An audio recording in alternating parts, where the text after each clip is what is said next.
All right, today we're pulling back the curtain on the body's master regulators. Think of them as this silent but incredibly powerful network that's running the entire show, from behind the scenes. I mean, really think about it for a second. What's secretly controlling your energy, your mood, even your growth, every single moment of the day? You might think it's your brain, but not directly.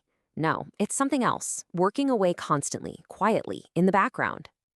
And that something is the endocrine system. It is this ridiculously sophisticated communication network. You've got these glands, right? And they're pumping out these chemical messengers we call hormones directly into your bloodstream. And these hormones, they're giving super precise orders to pretty much every single cell and organ in your body. So here's how we're going to break it all down. We'll start with the main command center, then we'll meet the key players one by one: the thyroid, the pituitary, the adrenals, and the pancreas. And then we'll wrap it up by looking at how we can restore that all-important hormonal harmony.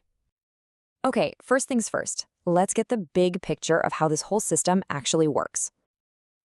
At its core, it's actually pretty straightforward. The glands, they're the control centers. The hormones, they're the messages they send out.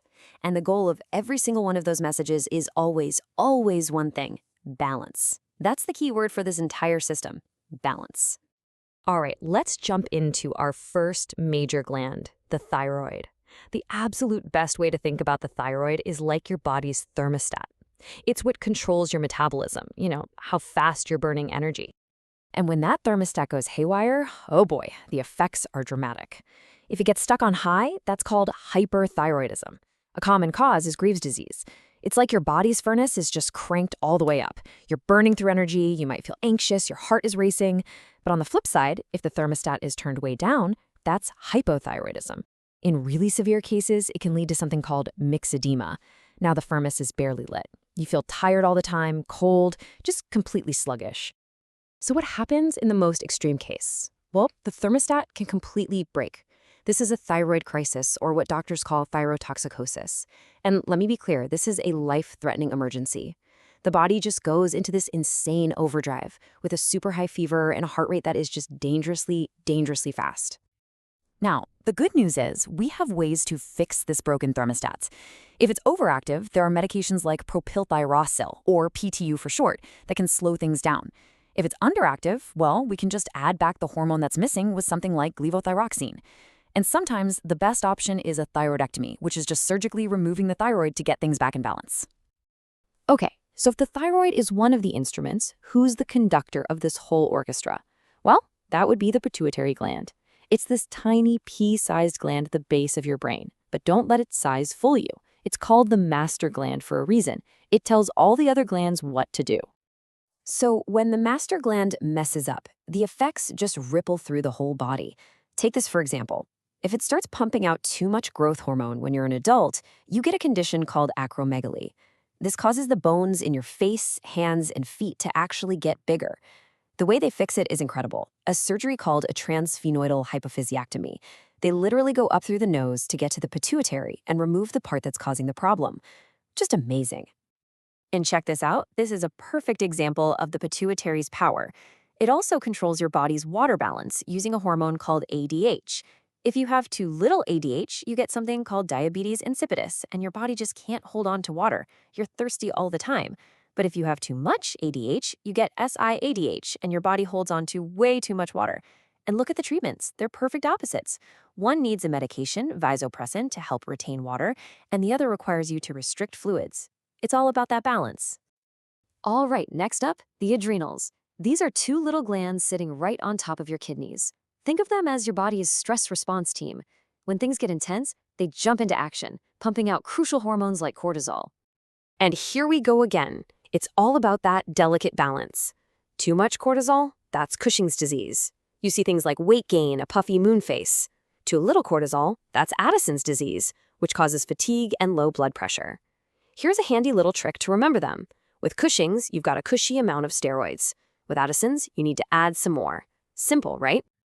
Okay, let's talk about a gland I bet you've heard of, the pancreas. Its main job in the endocrine system is to be our body's fuel manager. And it does this by controlling blood sugar with that super important hormone, insulin. So, what happens when this fuel management system breaks down?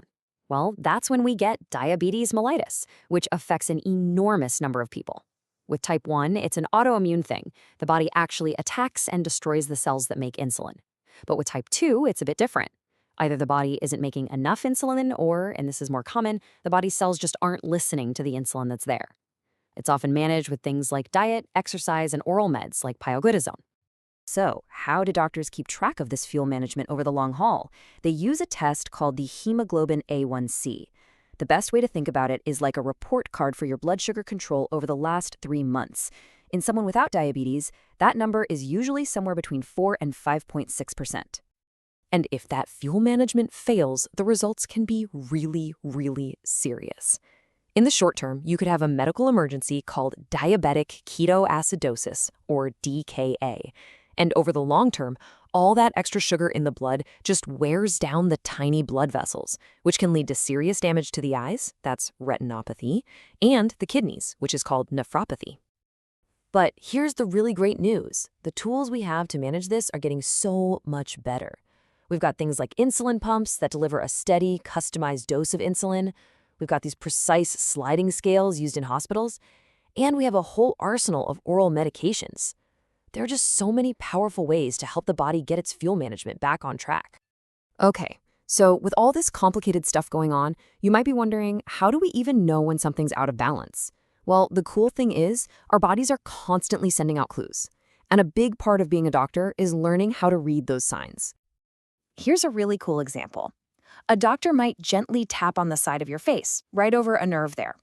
If your facial muscles twitch, that's a positive Chvostek sign. It's a physical clue, a direct signal from your body that could mean your calcium levels are too low. And that often points to a problem with the parathyroid glands. Yep, another set of tiny glands that manage calcium. It's like the body's literally spelling out the problem for us. And that really brings everything back to our main theme, doesn't it? It doesn't matter if we're talking about a thyroid crisis, a cortisol problem, or giving a dose of insulin. Every single thing we do, every intervention is all about one thing: helping the body find its way back to that delicate, crucial, life-sustaining balance. So think about it like this.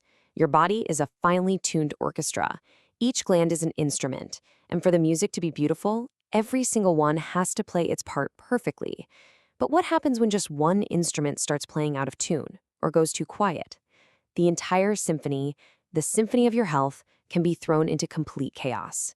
And really, understanding that, that's the key to understanding a huge part of what makes us tick.